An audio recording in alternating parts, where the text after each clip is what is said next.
track by a few tenths of a second. Even Toprak, not as fast as that as he manages his pace at the front of the field. So again, it just goes to show Jonathan Ray is able to make the Yamaha work. It's just a case of making sure you're that little bit further up the field at the start of the race. This looks like an 8th consecutive score ride for Jonathan Ray. When you think about how miserable it was at the start of the campaign, he'll be pretty satisfied with that, just to keep making some progress. 2 top 6 finishes in Assen, 2 top 6 finishes at weekend round last week, and looking for his place. The pair of them making progress on the man in front of them, Nicolo Bulega. Yeah, Leclerc, he's got round about half a second clear track, and Lowe's needs to come past Iannone. He'll try and do that into turn 13 to leave himself half a chance to attack Leclerc, but it's tough to make those moves. Worth mentioning, Leclerc is under investigation for course cutting at turn 1, so both Iannone and Lowe's could probably do with being as close to him as possible in case there were to be a post-race penalty. I don't think we're going to get a penalty now, obviously, on the final lap of the race. But it's all about Toprak Razgatlıoğlu. Round movement before the last went down. Coming through from the middle of the second row of the it's side by side for the race lead. Nicolo Bulega hits the and Petrucci and Bautista.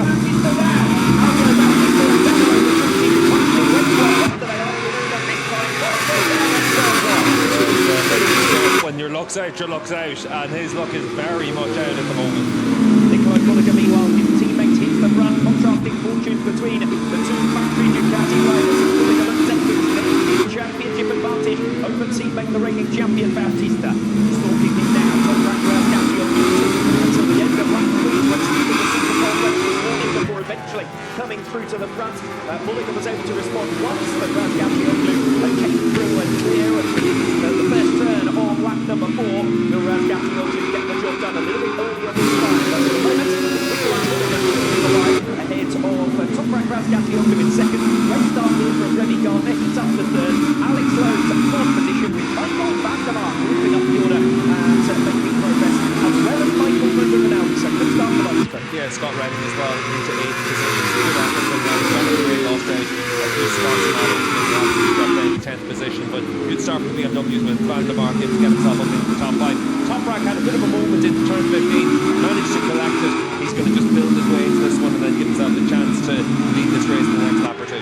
Start of lap 2, Michael van der Mark's going to run off the final turn against Alex Lowe. We know there's going to be a problem in the hands of Toprak Razgatlıoğlu. Look at the pair of them closing down the Yamaha into turn 1, and van der Mark has been commit to passing both of them. Through on Lowe's, through on Gardner, and van der Mark with that opportunity in his hand. Yes, he's ready to take that over from the end of it. Yeah, when van der Mark has an opportunity, he tends to grab it with both hands as well, so this is a real podium opportunity for him. Not least because Alvaro Bautista, because Danilo Petrucci are out of the running. I can tell you that incident between the 2 of them in turn 1 will be investigated by the stewards after the race. Both of them are out, so there'll be no sense in penalising them as the race continues. Razgatlıoğlu nothing to choose now between them, and Toprak gets his move on and leaves van der Mark in his dust. Turn 15, he's going to try and make some sort of a move, you'd imagine, certainly at the end of the lap. Doesn't have to push too hard, he knows he's got more speed than Bulega, so he can bide his time and then come through when he feels comfortable. So tyre regulation is a factor here in off that quite running of the harder allocation with us to the Autodrom. Razgatlıoğlu again stalks Nicolo Bulega for that lead positioning from turn 20 on this lap number 2, but Toprak will feel his way alongside Bulega. Advantage later on in the race should certainly be with Toprak. All friends as far as both Bautista and Petrucci are concerned. The top 2 in the championship, meanwhile, are going head-to-head up front, and Michael van der Mark is closing in on the pair of them. Bulega it is who leads by a tenth of a second or so, ahead of Toprak Razgatlıoğlu. Van der Mark gets back down. It was entry to the second of the start of the lap. It's now just half a second to Nicolo Bulega. Bulega, Razgatlıoğlu, van der Mark, your podium trio. Yeah, the one thing you know about van der Mark is he's not the way through the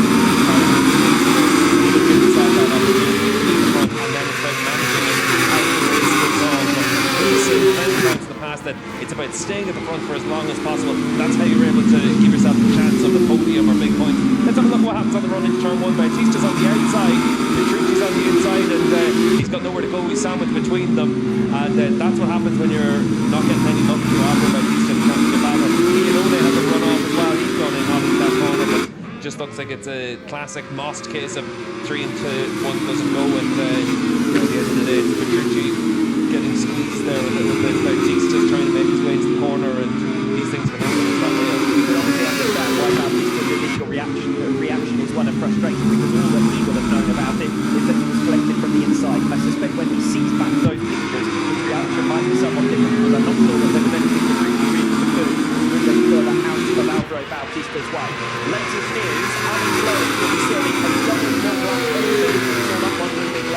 the jump start, which was pretty visible off the line. So Alex Lowe is going to have to serve 2 of those long lap penalties.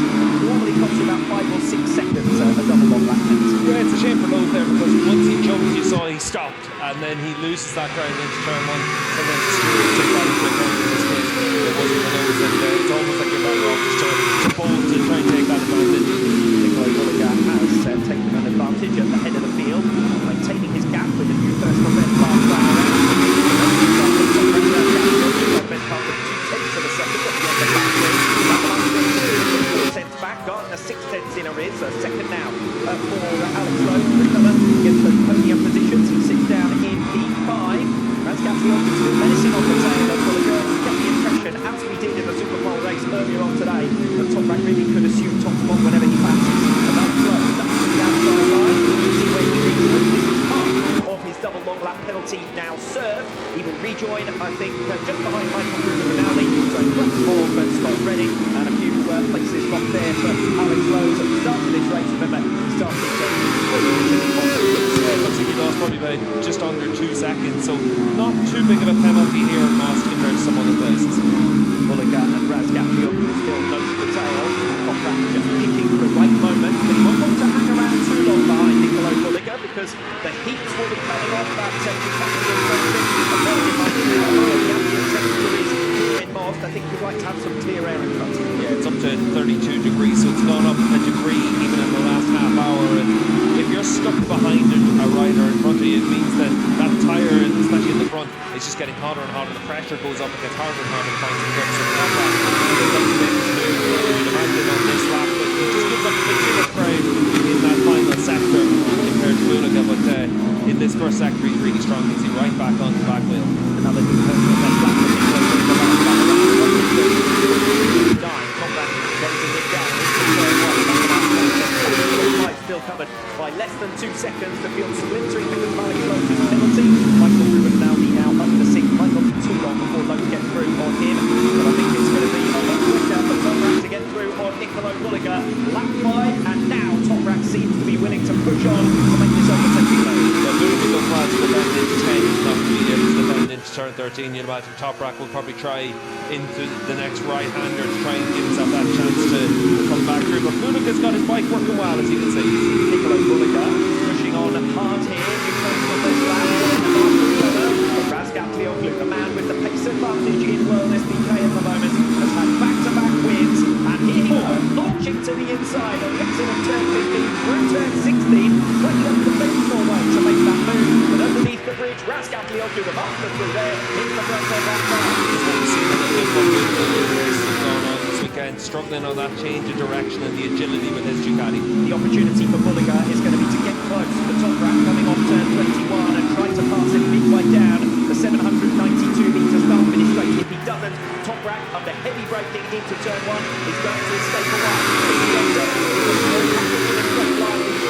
Bulega tries to close him down and does so, but look how much closer on the brakes Toprak is in towards turn 1, and he gets it stopped. Razgatlıoğlu, your leader at the start of lap 6.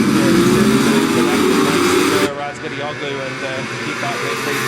Now Bulega doesn't have the race pace to go with him. Bad news for Alex Lowe. He's served the second half of that double long lap penalty as quickly as possible. He comes all the way down to 12. So a very severe penalty for Lowe, given that effectively he penalised himself off the line there by moving and then immediately stopping the other riders then starting their race before Lowe could get off the line.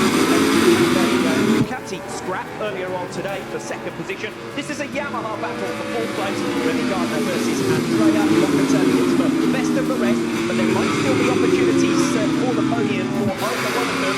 Michael later on in the race, and Nicolo Bulega as well. We saw how he played in race 1 yesterday afternoon. It's a long race of 22 laps. It's a 22-lap race, 21 corners around here, very high temperatures. It's difficult out there, and we'll see what the final third of the race brings. But as it is right now, Toprak's opened up his gap. Bulega needs to think about the BMW behind him more than the BMW in front of him. New personal best lap on lap 5 from Michael Rinaldi, and he's closed another half a second on Gardner and Locatelli in front of him on this lap. Ready for Michael Rinaldi enjoying what must be his best ride of the season as we watch Gardner versus Locatelli. Is there an opportunity for number 55 to get clear of the GRT bike in towards turn number 1?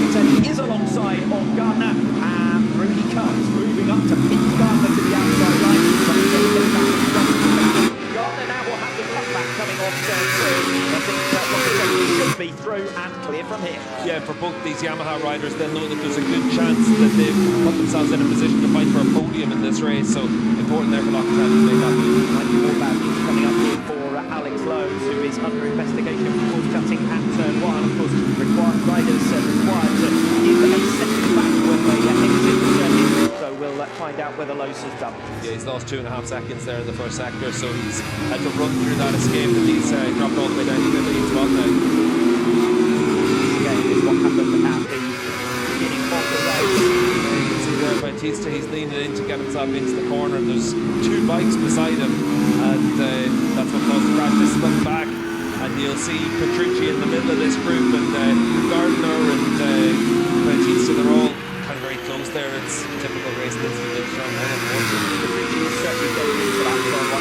The riders around him, Gardner on the inside, noticeably slower than Petrucci as he tries to squeeze through between 3 riders as well. So again, you can understand why Bautista is frustrated. The reality is you don't keep qualifying back to the 7th to the 10th position on the grid, because you make yourself vulnerable to those factors. Particularly here at Austria, yeah, exactly. If he qualifies better and doesn't have that mistake in the crash in the Super Bowl race, he's not involved in that crash. That's the opposite. After 2 seconds now back from Bulega, they're almost a second clear of Locatelli. Rinaldi in an isolated 6th, then Scott Redding, who's having to fend off Nicolo Bulega here. This certainly looks like the Honda's best result of the weekend, as Bulega gets through on Redding now. That's P7 for the number 7. Yeah, good move there from Bulega behind that as well. Axel Bassani. A pair of them can start to close down Nicolo Bulega for 8.7. Jonathan Ray's closing up on Ronaldo. He still has a chance of that top 6 finish, and round about 4/10 of a second faster lap. Yes, I know that the pace was there before he made that pass on Bulega as well, around about that 4/10 of a second per lap advantage. Remy Gardner now eyeing up Michael van der Mark for 4th position. The BMW man will have had hopes of his first podium since the 2021 Indonesia round, but those hopes are fading now with Locatelli 1.4 seconds ahead.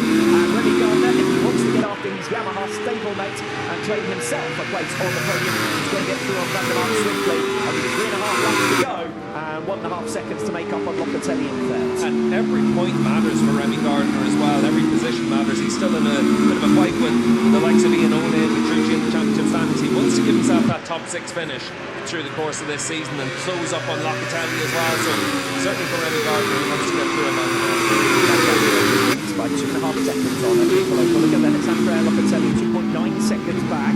This is Van der Mark and Gardner in 4th and 5th position.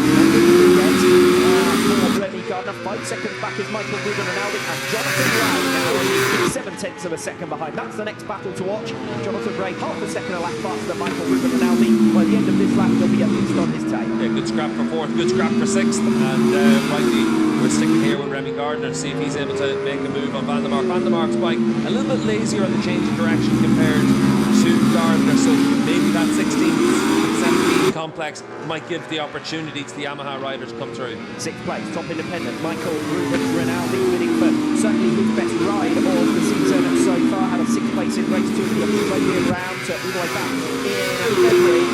To replicate that 6th place, he's going to have to fend off the greatest of all time, Jonathan Ray, behind him in 7th, and Ray 4/10 of a second, 5/10 of a second per lap faster.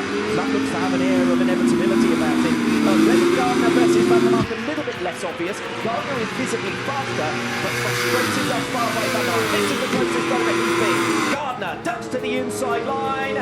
Van der Mark cannot respond. He'll try to keep up his momentum here. There might be an opportunity for Van der Mark down the start, finish straight at the start of the penultimate lap. Swings for a wide line. He's going to go for the cutback. We know the Yamaha is a little bit vulnerable in a straight line. 792 metres for Van der Mark to make this pass. You'll have to sit up and out of it there. We're at the back of Remy Gardner, halfway down the start, finish straight. Gardner commits to the inside line to defend the apex of turn 1, and that's Gardner now through and clear for 4th position.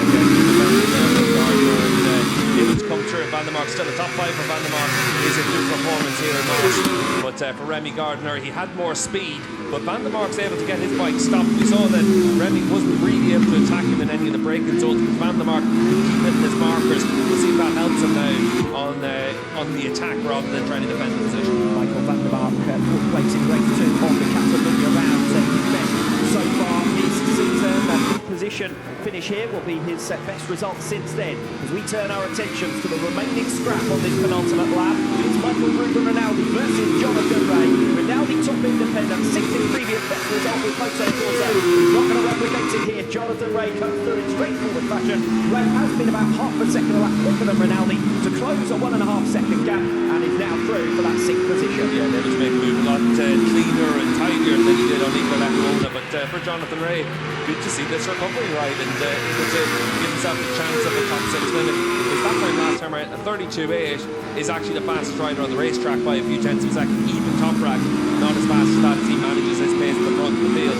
So again, it just goes to show Jonathan Rea is able to make the Yamaha work. It's just a case of making sure you're that little bit further up the field at the start of the race.